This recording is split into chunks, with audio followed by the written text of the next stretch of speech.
boa noite a todos. Que nessa noite possamos estar envolvidos pela paz do Senhor Jesus. O egoísmo e o orgulho.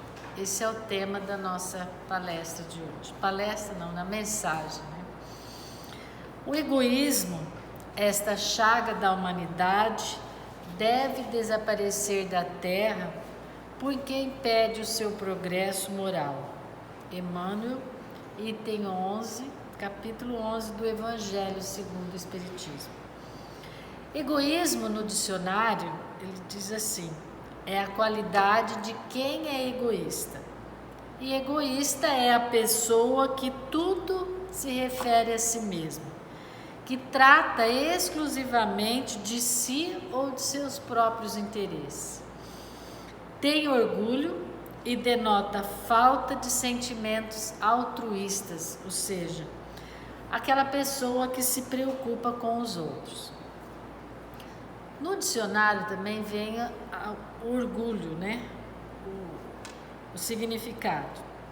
Lá diz o seguinte: é o sentimento ou estado da alma onde se forma o conceito elevado que alguém faz de si próprio. O orgulho vem da ilusão provocada pelo egoísmo, que nos leva a acreditar que essa nossa personalidade temporária é muito importante, especial e superior aos demais com quem convivemos e interagimos. Como seres em evolução, essa é apenas mais uma encarnação para vencermos nossas imperfeições. Quer dizer, nós não somos melhor que ninguém, né? Na verdade, quem sente isso, né, está totalmente equivocado. Ao orgulho se contrapõe a humildade. Emmanuel nos ensina que ser humilde é reconhecer seu lugar na criação e agir colaborando para a realização da obra maior de Deus.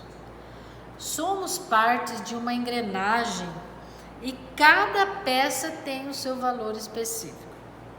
Quando aceitamos essa realidade, praticamos a humildade, agindo com consciência. Para que o orgulhoso deixe de crer na sua superioridade, cumpre se lhe prove que ele não é mais do que os outros e que estes são tanto quanto ele. Que a igualdade é um fato e não apenas uma bela teoria filosófica.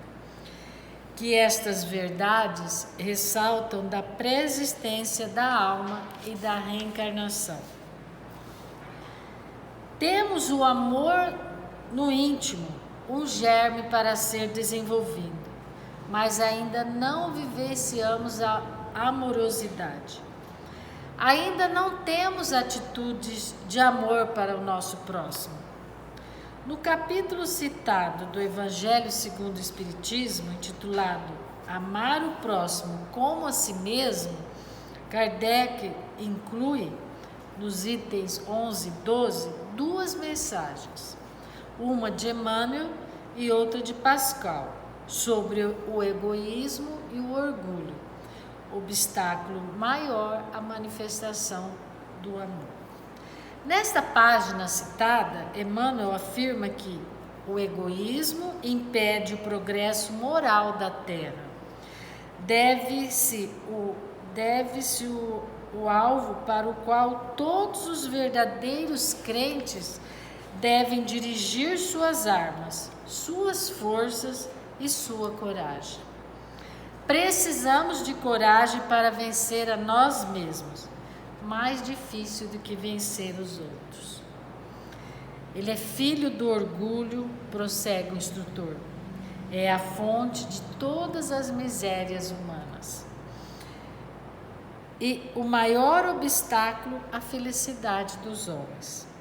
Jesus exemplificou o amor, a caridade, deixando-se matar para ajudar a humanidade a compreender a lei divina. Enquanto Pôncio Pilatos, que reconhecia que Jesus era justo, tendo perguntado aos judeus por que queriam crucificá-lo, mas por egoísmo, para não se prejudicar em sua carreira política, para não se desgastar perante seus chefes, ele lavou as suas mãos, deixando de dar sua contribuição em favor do bem e do progresso. Emmanuel conclama a todos a combater o egoísmo no íntimo de cada um, para que a Terra possa elevar-se na escala dos mundos. O texto de Pascal, neste capítulo, lembra ser importante livrar o coração da couraça que o envolve, a fim de torná-lo mais sensível ao sofrimento do próximo. Pascal nos diz também: o egoísmo é a negação da caridade. Ora, sem a caridade não haverá descanso para a sociedade humana. Digo mais, não haverá segurança. Com o egoísmo e o orgulho, que andam de mãos dadas, a vida sempre será uma carreira em que vencerá o mais esperto, uma luta de interesses, em que se calcarão aos pés as mais santas afeições, em que nem sequer os sagrados laços da família merecerão respeito. Eu vou contar para vocês uma síntese de um conto oriental que expressa com fidelidade o resultado invariável das ações egoísticas: tragédia, sofrimento e lágrimas para os vários envolvidos.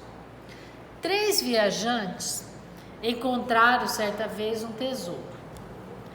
Depois sentiram fome e um deles foi comprar-lhes comida. Apenas um foi e os outros ficaram. No caminho, esse que foi pensou o seguinte: por que eu não coloco veneno na comida deles? Eles comerão, morrerão e eu ficarei com todo o tesouro. Entretanto, seus companheiros que ficaram esperando ele retornar com a comida, também pensaram em matá-lo e dividir entre si a parte dele no tesouro. Quando voltou, assassinaram-no e comeram a comida envenenada e também morreram. Quer dizer, aqui nós temos um exemplo, através desse conto, né? Vocês sabem que conto não é, né? É uma maneira de... é uma história para exemplificar, né? O assunto. Como que o interesse individual é a demonstração da continuação de nossa animalidade. A causa do orgulho está na crença em que o homem se firma da sua superioridade individual. Ainda aí se faz sentir a influência da concentração dos pensamentos sobre a vida corpórea, naquele que nada vê adiante de si, atrás de si, nem acima de si. O sentimento de personalidade sobrepuja e o orgulho fica sem contrapeso. Na terra, onde predomina o egoísmo, ações dessa natureza multiplicam infinitas vezes as consequências do mal. Daí tantos sofrimentos, tantas lágrimas derramadas neste planeta. A rigidez mata os bons sentimentos. O Cristo jamais se recusava, não afastava aquele que o buscava, fosse quem fosse. Socorria assim a mulher adúltera como o criminoso, nunca temeu que a sua reputação sofresse por isso. E nós, quando tomamos o modelo de todas as vossas ações, das ações do Cristo, Se na terra a caridade reinasse, o mal não imperaria nela, fugiria envergonhado, ocultar-se-ia, visto que em toda parte se acharia deslocado. A mentora Joana de Ângeles indica o egoísmo claramente como causador das misérias humanas, das quais a terra atual anda farta de exemplos. E ela diz o seguinte: enquanto o egoísmo governe os grupos humanos e espalhe suas torpes sementes em forma de presunção, de ódio, de orgulho, de indiferença à aflição do próximo, a humanidade provará a ardência dos desesperos coletivos e das coletivas lágrimas, em chamamentos severos à identificação com o bem e o amor, à caridade e ao sacrifício. Ela, Joana de Ângeles, em outra ocasião, diz o seguinte: o amor se multiplica quanto mais se divide, quanto mais se doa.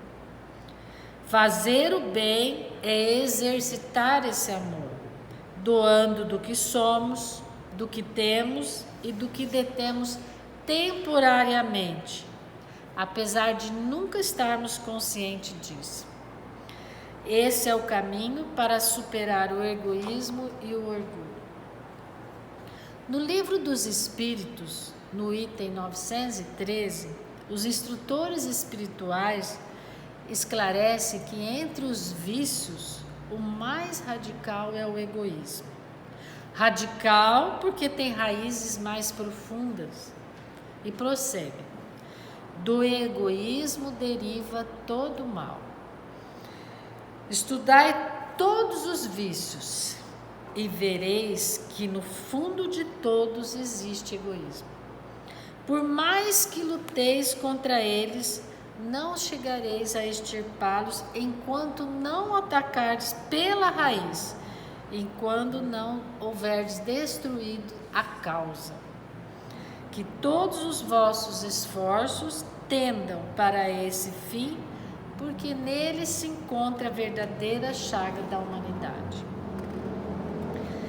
Também sobre o tema desta noite, vou citar um texto de Kardec do livro Obras Póstumas, intitulado O Egoísmo e o Orgulho. É bem sabido, como já dissemos, que a maior parte das misérias da vida tem origem no egoísmo dos homens.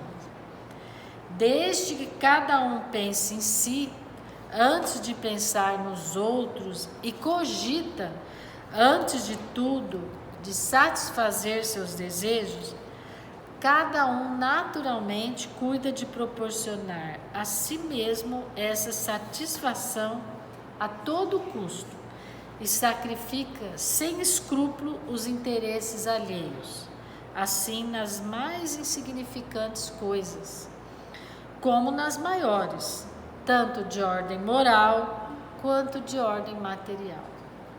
Daí, todos os antagonismos sociais, todas as lutas, todos os conflitos e todas as misérias, visto que cada um só trata de despojar o teu próximo. Este texto também é bastante significativo para a nossa reflexão desta noite. Nos informam os espíritos que o egoísmo se origina do orgulho, que é a exaltação da personalidade, levando o homem a considerar-se acima dos outros, que é ao contrário a lei da igualdade, a caridade e todas as recomendações trazidas por Jesus. E como eliminarmos o egoísmo e o orgulho de nossas vidas? Primeiramente, precisamos compreender quem somos, de onde viemos e para onde vamos. Buscando essa compreensão, o sentimento da importância da personalidade tende a desaparecer, dando abertura à nossa mente para vermos no mundo aqueles que nos cercam como irmãos e não como antagonistas. O estudo da doutrina espírita nos ajuda bastante nesta compreensão. Esse aqui é o ponto, né? Nós temos que enxergar os nossos irmãos como todos iguais, né? E nós nunca somos superiores a ninguém. O egoísmo e o orgulho nascem de um sentimento natural, o instinto de conservação. Todos os instintos têm sua razão de ser e sua utilidade. Porquanto Deus nada pode ter feito de inútil. Ele não criou o mal. O homem é quem o produz, abusando dos dons de Deus, em virtude de seu livre-arbítrio. Contido em justos limites, aquele sentimento é bom em si mesmo. A exageração é o que torna mal e pernicioso.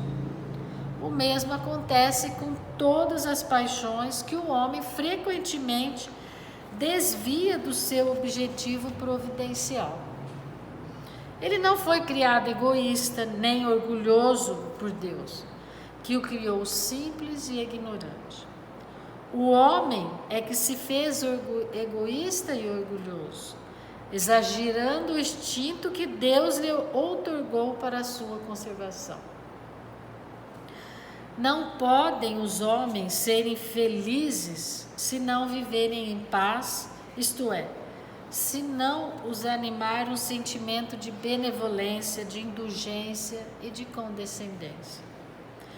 O Espiritismo não é uma luz nova, mas uma luz mais brilhante, porque surgiu de todos os pontos do globo através daqueles que viveram, tornando evidente o que era obscuro, põe fim às interpretações errôneas e deve unir os homens em uma mesma crença, porque não há senão um Deus e suas leis são as mesmas para todos.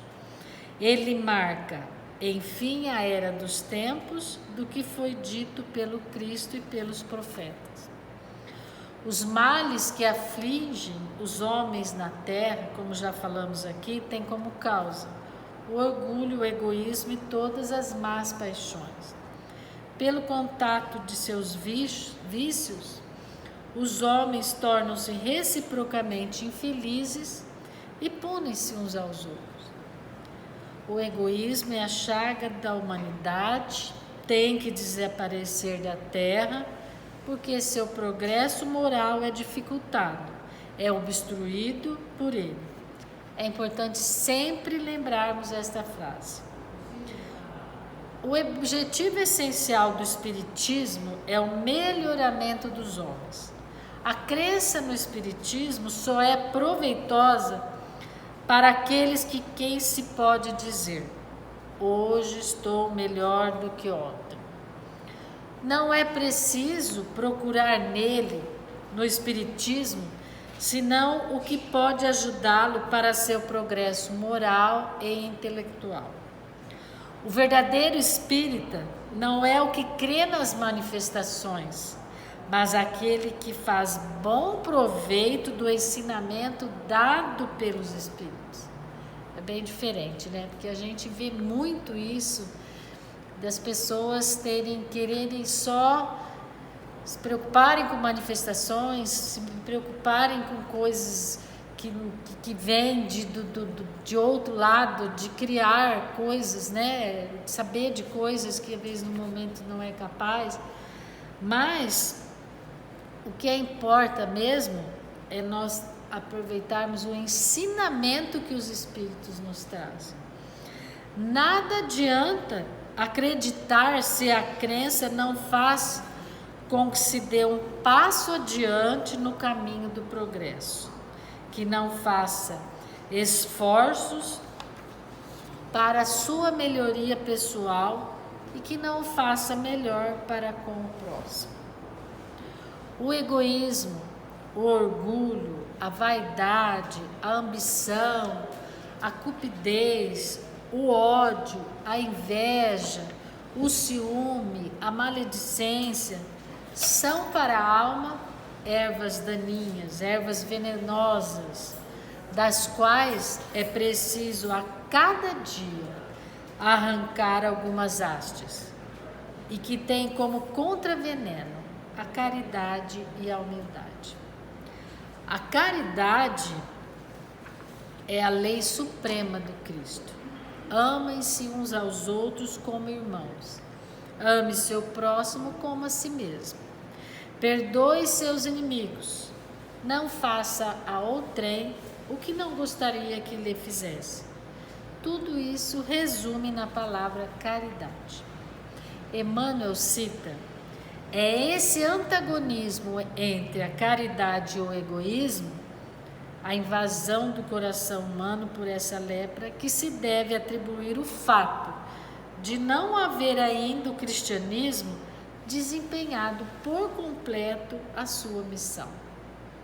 Cabe a nós o encargo e o dever de extirpar esse mal, a fim de dar ao cristianismo toda a sua força e desobstruir o caminho dos percalços que nos dificultam a marcha. Expulsai da terra o egoísmo, para que ele possa subir na escala dos mundos, porquanto já é tempo de a humanidade envergar sua veste viril, para que se cumpra o que primeiramente o expilais dos vossos corações. Se os homens se amassem com mútuo amor, mais bem praticada seria a caridade. Ao Espiritismo está reservada a tarefa de fazê-la ascender na hierarquia dos mundos. O egoísmo é, pois, o alvo para o qual todos os verdadeiros crentes devem apontar suas armas, dirigir suas forças, sua coragem. Digo coragem porque dela muito necessita para cada um vencer a si mesmo do que para vencer os outros.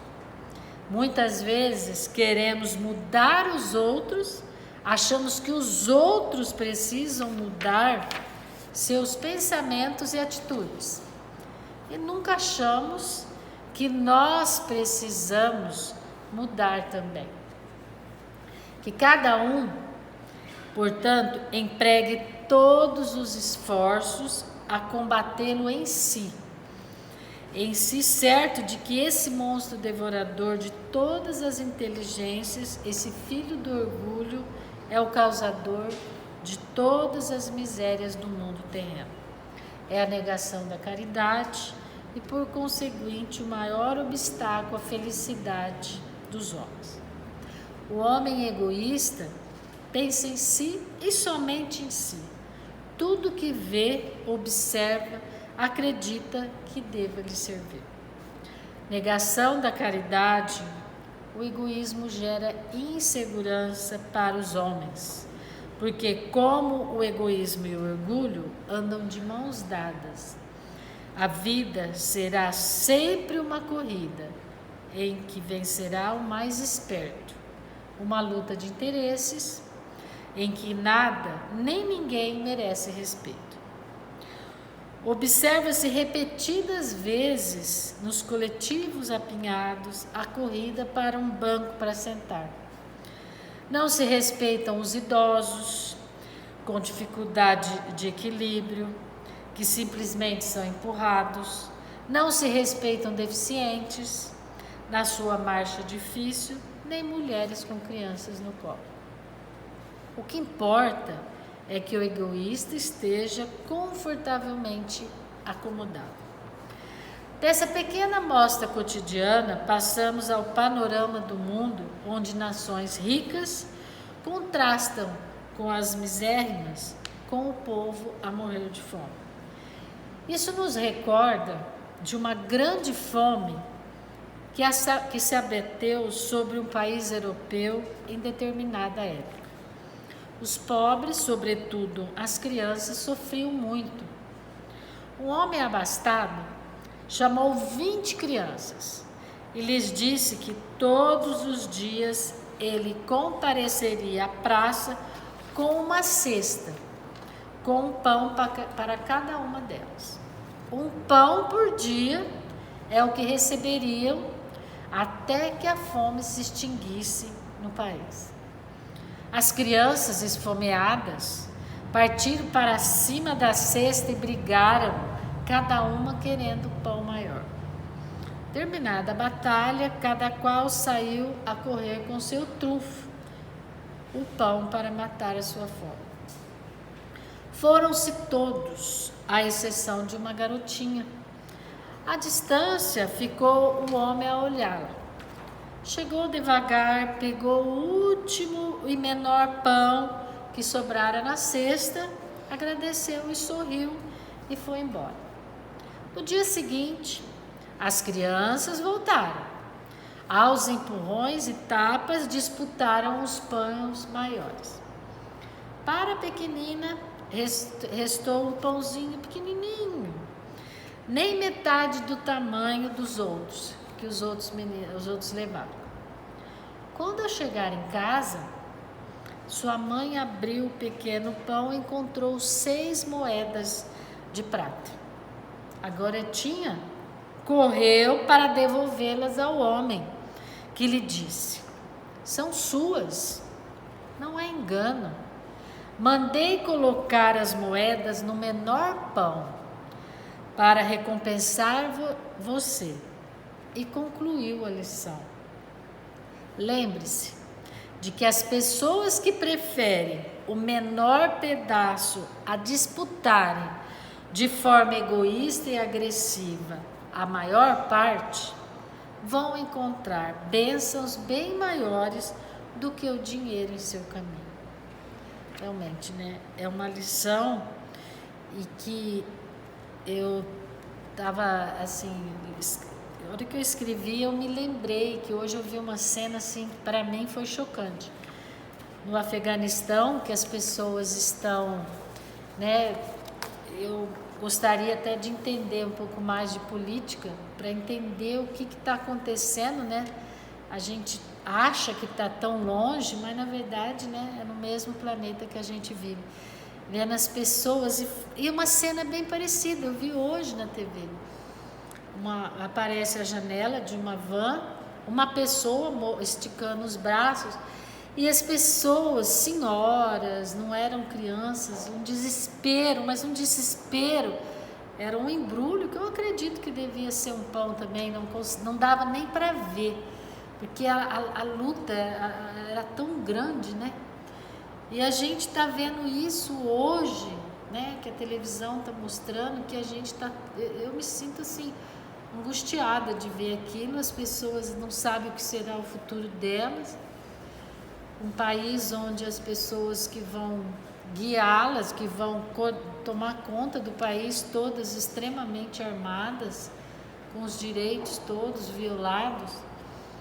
Então a gente fica, né, que nos resta, que a gente pedir a Deus para que essas pessoas que têm condições, os países que têm condições de fazer alguma coisa, que façam por eles, como também existem outros no Haiti, que teve esse outro terremoto agora, que estão há 10 anos já sem reconstruir, agora mais terremoto. É uma situação que deixa a gente, né, sem entender. A gente, né, o que nós podemos pedir é que Jesus guie essas pessoas, esses países, essas nações que têm o poder, que tem, né? Nós vivemos, sabemos que existem países que têm condições de fazer alguma coisa, que têm força política e força monetária, né? Que possam fazer, que eles estejam, né, imbuídos para fazer o bem e que nós possamos nos unir em oração para todos que precisam. Essa é a mensagem da noite, que Deus esteja com todos nós. Obrigada.